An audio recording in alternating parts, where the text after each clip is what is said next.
اچھا اس کے بعد چلے آتے، کبھی کسی نے نہیں سوچا اس زاویے پر اگر سوچ لیں تو مسئلہ حل ہو جائے۔ نبی کریم صلی اللہ علیہ وسلم کے صحابہ سارے کے سارے اولیاء اللہ ہیں نا، سارے اولیاء اللہ ہے، اور نبی کریم صلی اللہ علیہ وسلم کے بعد ساری امت میں سے سب سے بڑھ کر اللہ کے قریب، اللہ کے ولی، سب سے بڑھ کر افضل اور اعلیٰ کون ہے اہل سنت کے نزدیک؟ کون ہے؟ ابو بکر صدیق رضی اللہ عنہ ہے نا، سب سے بڑے ولی بھی ہیں، نبی کریم صلی اللہ علیہ وسلم سے سب سے بڑے محب بھی ہیں، سب سے زیادہ اللہ کے قریب بھی ہیں، سب سے بڑے اللہ رب العزت کے نزدیک مقرب بھی ہیں، لیکن کبھی کسی نے یا ابا بکر مدد کہا؟ کیوں؟ وجہ کیا ہے؟ کبھی سوچا کسی مسلمان بھائی نے جو نبیوں، ولیوں، بزرگوں کو دنیا سے چلے جانے کے بعد پکارنے کو جائز سمجھتے ہیں، کیا کسی نے سوچا کہ ہم نے ابو بکر کو کیوں مدد کے لیے نہیں پکارا؟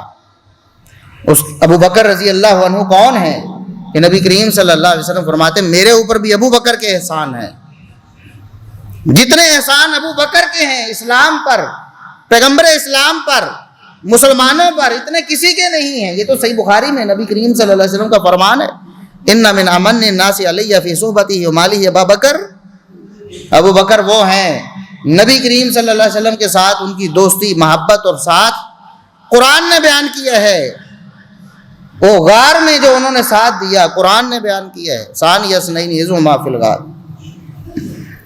نہیں پکارتے؟ عمر فاروق رضی اللہ عنہ کتنے بڑے ولی ہیں، نبی کریم صلی اللہ علیہ وسلم فرمایا شیطان دیکھ لیتا ہے نا راستے میں عمر آ رہے ہیں، شیطان راستہ ہی چھوڑ جاتا ہے، کتنے بڑے ولی ہیں۔ اور آپ صلی اللہ علیہ وسلم فرمایا میرے بعد اگر کوئی نبی ہوتا تو عمر ہوتا، کتنے بڑے ولی ہیں، خدمات ہیں اسلام کے لیے، دشمنان اسلام کی آنکھوں کا کانٹا ہیں، وہ نہیں ان کو دیکھنا سننا برداشت کرتے، اتنے بڑے ولی ہیں، لیکن کسی نے یا عمر مدد کہا کبھی؟ کیا وجہ ہے؟ سوچا کسی نے؟ سیدنا عثمان رضی اللہ عنہ نبی کریم صلی اللہ علیہ وسلم کے دوہرے داماد ہیں، تیسرے خلیفہ راشد ہیں، نبی کریم صلی اللہ علیہ وسلم ان کا حیا کرتے ہیں، فرمایا میں اس کا حیا کیوں نہ کروں جس کا حیا آسمان کے فرشتے کرتے ہیں، وہ عثمان ہیں، اتنے بڑے ولی ہیں کہ نبی کریم صلی اللہ علیہ وسلم نے فرمایا بیعت رضوان کے موقع پر یہ شرف عثمان کے علاوہ کسی کو حاصل نہیں۔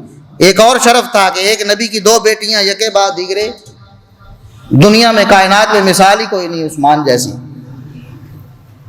اور دوسری ان کی جو مثال جو کسی کو شرف حاصل نہیں ہوا، نبی کریم صلی اللہ علیہ وسلم نے فرمایا عثمان موجود نہیں ہے، بیعت ہو رہی ہے، سب نے بیعت کر لی ہے، سب نے اپنا ہاتھ نبی کے ہاتھ پہ رکھا ہے، لیکن عثمان کی باری آئی تو نبی کریم صلی اللہ علیہ وسلم نے فرمایا یہ میرا ہاتھ دیکھتے ہو، یہ عثمان کا ہاتھ ہے، میں عثمان کی طرف سے اپنے ہاتھ پہ خود بیعت کر رہا ہوں۔ چھوٹے ولی ہیں جن کے نبی کریم اپنے ہاتھ کو جن کا ہاتھ کہیں، چھوٹے ولی ہیں، لیکن یا عثمان مدد کبھی کسی نے کہا؟ نہیں کہا۔ وجہ کیا ہے؟ اور تمہاری سوئی آ کر یا علی مدد پہ کیوں ٹکتی ہے؟ وجہ کیا ہے؟ علی رضی اللہ عنہ کی شان میں ہمیں کوئی شبہ تک نہیں، ہم تو کہتے ہیں علی کی شان کو جو نہیں مانتا منافق ہے، علی تو ہمارا ایمان ہے، لیکن بتائیں کہ کیا ابو بکر، عمر، عثمان ہمارا ایمان نہیں ہے؟ کیا ابو بکر ان سے بڑے ولی نہیں تھے؟